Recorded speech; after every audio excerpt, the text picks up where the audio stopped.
Bapak, Ibu yang seiman dalam Tuhan kita Yesus Kristus, selamat pagi, salam sejahtera untuk kita semua. Salam. Pada saat ini sebaiknya kita naikkan syukur kehadirat Tuhan Yang Maha Esa karena kasih karunia-Nya. Pagi ini kita kembali dapat bertemu dalam layanan podcast Kabar Bahalap Majelis Jemaat GKI Pelangka 1 bersama saya, Penetua Hertapianus dari lingkungan pelayanan 4. Sebelum kita membaca dan merenungkan firman Tuhan, baiklah kita bersama-sama berdoa. Tuhan Allah Bapa kami yang bertahta di surga, dengan segala kerendahan hati kami datang ke hadirat-Mu yang kudus. Kenaikan syukur, terima kasih atas pemeliharaan, penyertaan dan berkat Tuhan sepanjang waktu yang telah kami lampaui, sehingga pagi ini kami sudah dibangunkan dengan tubuh jiwa yang baru, dengan kekuatan kesehatan yang baru, hari yang baru, bahkan dengan nafas kehidupan yang baru, sehingga pagi ini kami akan boleh berkesempatan untuk membaca dan merenungkan firman Tuhan. Tolonglah Engkau buka hati dan pikiran kami, agar senantiasa iman dan pengharapan kami selalu disegarkan, selalu dikuatkan, selalu dikokohkan oleh-Mu. Terima kasih Tuhan, terima kasih. Inilah seluruh doa dan ucapan syukur kami yang kami naikkan hanya dalam Yesus Kristus Tuhan Selamat kami. Amin. Pembacaan firman Tuhan untuk kita pada pagi hari ini sebagaimana sudah terjadwal dalam Nats Gereja Kalimantan Evangelis, yaitu terambil dari kitab Kejadian 11 ayat yang pertama sampai yang ke-9, yang demikian bunyinya, dengan topik atau perikop Menara Babel.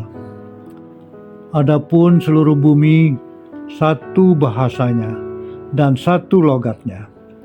Maka berangkatlah mereka ke sebelah timur dan menjumpai tanah datar di tanah Sinear. Lalu menetaplah mereka di sana. Mereka berkata seorang kepada yang lain, "Marilah kita membuat batu bata dan membakarnya baik-baik." Lalu bata itulah dipakai mereka sebagai batu dan gala-gala sebagai tanah liat. Juga kata mereka, "Marilah kita dirikan bagi kita sebuah kota dengan sebuah menara yang puncaknya sampai ke langit. Dan marilah kita cari nama supaya kita jangan terserak ke seluruh bumi." Lalu turunlah Tuhan untuk melihat kota dan menara yang didirikan oleh anak-anak manusia itu. Dan Ia berfirman, "Mereka ini satu bangsa dengan satu bahasa untuk semuanya. Ini barulah permulaan usaha mereka. Mulai dari sekarang, apapun juga yang mereka rencanakan, tidak ada yang tidak akan dapat terlaksana. Baiklah kita turun dan mengacau balaukan di sana bahasa mereka, sehingga mereka tidak mengerti lagi bahasa masing-masing." Demikianlah mereka diserahkan Tuhan dari situ ke seluruh bumi, dan mereka berhenti mendirikan kota itu. Itulah sebabnya sampai sekarang nama kota itu disebut Babel, karena di situlah dikacau balaukan Tuhan bahasa seluruh bumi, dan dari situlah mereka diserahkan Tuhan ke seluruh bumi. Yang berbahagia ialah yang mendengar firman Tuhan dan yang memeliharanya. Amin. Bapak, Ibu yang dikasihi oleh Tuhan Yesus Kristus, berdasarkan pembacaan Alkitab tadi, saya akan membaca dan menyampaikan renungan yang ditulis oleh Pendeta LGBT dengan judul Komunikasi yang Baik. Manusia dengan kehebatannya pada akhirnya dapat terhenti sebab campur tangan Allah yang memandang segala yang diperbuat manusia tidak lagi sebagaimana yang diperintahkan bagi mereka untuk beranak cucu dan memenuhi bumi. Manusia mulai memikirkan apa yang menjadi penting dan menarik untuk reputasi dan pemuasan diri sendiri. Nimrod dapat disebut sebagai orang yang pertama kali mulai merintis pembangunan kota-kota besar. Kecakapan dan keterampilan teknis manusia dengan teknologinya memungkinkan mereka mendirikan kota dengan menara yang puncaknya sampai ke langit. Meskipun demikian, apa yang menjadi rencana dan ambisi manusia mendapat perhatian Allah dan jelas tidak sesuai dengan mandat yang ditugaskan atas hidup manusia. Manusia melawan apa yang menjadi ketetapan Allah bagi masa depan populasi manusia. Alam yang diciptakan Allah sedemikian luas dan sanggup menampung seluruh kegiatan manusia dengan segala peradabannya. Manusia yang diciptakan Allah berlaku selaras dengan kehendak Sang Pencipta. Allah yang berdaulat atas kehidupan, berdaulat pula atas apa yang dimiliki manusia. Pikiran manusia sudah bertolak belakang dengan pikiran Allah. Tidak ada lagi masa di mana manusia dihukum karena dosanya dengan air bah.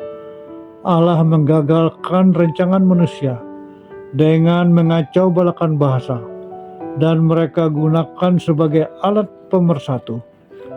Kekacauan itu menyebabkan kerusakan yang luar biasa.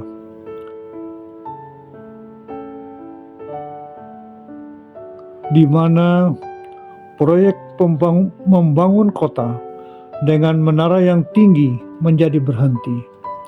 Manusia tidak dapat berkomunikasi satu dengan lainnya.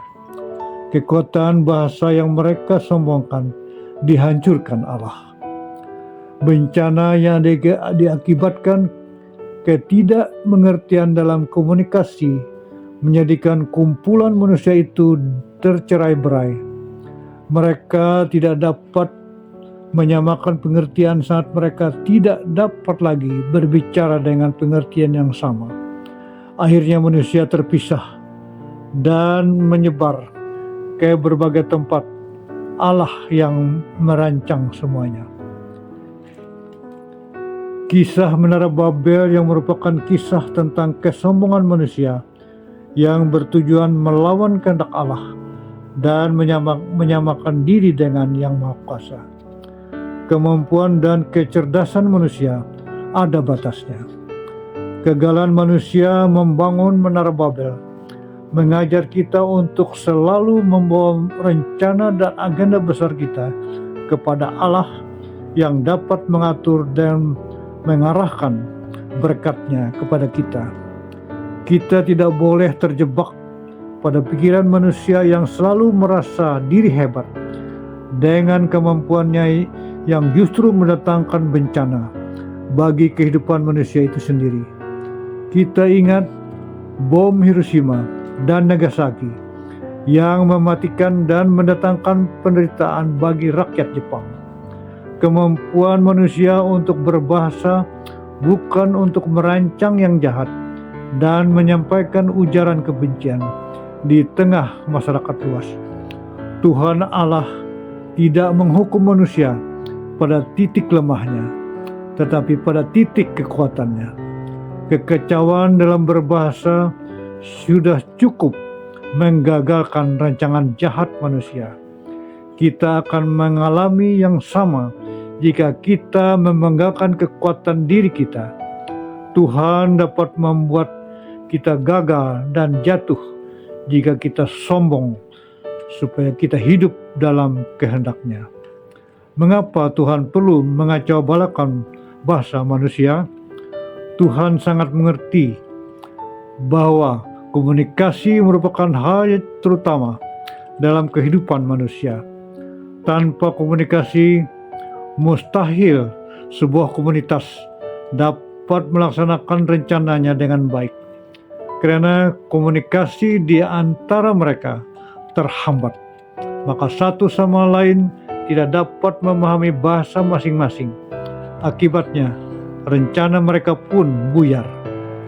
Kunci utama seseorang dapat sukses adalah komunikasi yang efektif. Jika kita ingin hidup harmonis dan berbahagia dengan lingkungan dan masyarakat setempat, jalinlah komunikasi yang baik. Dengan demikian akan tercipta budaya saling menghargai dan menghormati satu sama lain. Demikian renungan firman Tuhan untuk kita pada pagi hari ini. Kiranya Tuhan memberkati dan menyertai kehidupan kita dari sekarang sampai selama-lamanya. Jangan lupa like, komen, dan subscribe serta membagikannya agar firman Tuhan dapat diterima semua orang. Terima kasih. Tuhan Yesus memberkati kita semua. Amin.